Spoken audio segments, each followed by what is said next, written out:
किसी ने बड़े कमाल की बात कही है कि आस्था की परीक्षा तब होती है जब हम प्रभु से जो चाहें वो हमें ना मिले, लेकिन तब भी हमारे दिल से धन्यवाद निकले। एक छोटी सी कहानी सुनाता हूं भगवान के प्रिय भक्त की, जो मंदिर में जाता था, पूजा अर्चना करता था, भगवान के बड़ा करीब था। एक दिन उसने भगवान से कहा कि भगवान, आप कब तक यहां मूर्ति बन के खड़े रहेंगे? आज आप जरा घूम आइए, आपकी जगह मैं खड़ा हो जाता हूं, अगर आप मुझे आज्ञा दें। भगवान ने कहा ठीक है, मैं चला जाता हूं, लेकिन एक बात का ध्यान रखना, और वो एक बात यह है, शर्त यह है कि यहां जो भी आए दर्शन के लिए, जो भी मांगे, जो भी करे, जो भी हो, तुम कुछ मत बोलना, तुम कुछ मत करना, बस मूर्ति बनकर खड़े रहना। मैंने सबके लिए प्लान बना रखा है, योजना बना रखी है, सबका काम कर दूंगा, तुम कुछ मत बोलना। भक्त ने कहा ठीक है, जो आज्ञा। भगवान चले गए, भक्त वहां मूर्ति बन के खड़ा हो गया। भक्त आते रहे, जाते रहे दर्शन के लिए। एक व्यापारी आया, प्रणाम किया, प्रणाम करके जब पलटा तो उसकी पॉकेट में से, उसकी जेब में से पर्स गिर गया। व्यापारी ने ध्यान नहीं दिया, वो चला गया। व्यापारी के जाने के बाद में एक गरीब व्यक्ति वहां आया, भगवान को प्रणाम करने लगा और गिड़गिड़ाने लगा, कहने लगा कि भगवान, मेरे घर में खाने के लिए कुछ नहीं है, बाल बच्चे भूखे हैं, कुछ कृपा कर दीजिए, कहीं से पैसा मिल जाए। ये बोल करके, प्रणाम करके जब वो पलटा तो उसे वो पर्स दिख गया।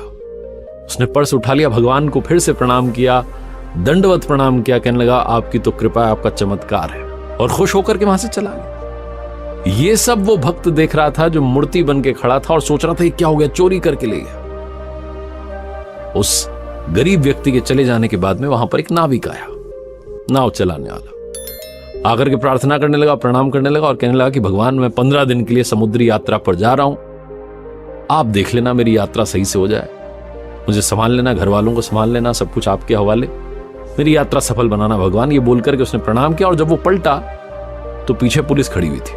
वो व्यापारी खड़ा हुआ था जिसका पर्स गिर गया था, वो आरोप लगा रहा था कि इस नाविक ने वो पर्स चुराया क्योंकि मेरे बाद में ये आया है।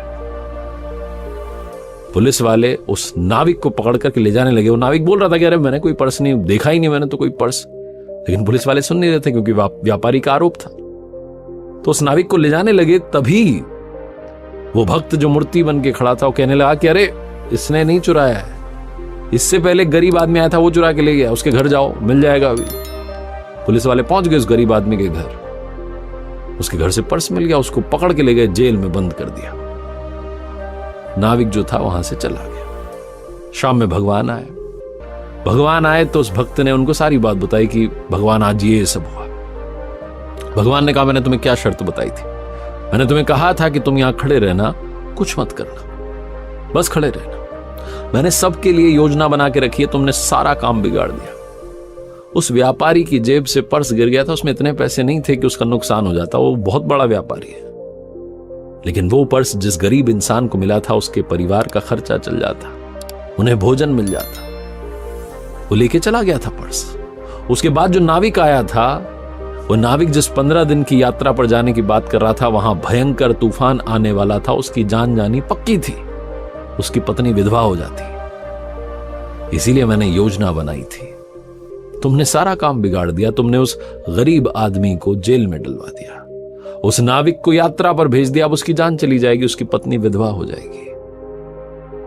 भक्त जो था वो जमीन में लेट गया, प्रणाम करने लगा, माफी मांगने लगा कि कुछ तो कर दो। भगवान ने कहा अब तो सब बिगड़ गया। छोटी सी कहानी, लेकिन सार ये है कि प्रभु ने सबके लिए प्लान बनाया हुआ है, योजना बनाई हुई है। तो अगर आपके मन का नहीं भी हो रहा है, जो आप चाह रहे हैं वो आपको नहीं भी मिल रहा है, तब भी आपके दिल से धन्यवाद निकलना चाहिए, क्योंकि उस पर आपका भरोसा प्रगाढ़ होना चाहिए।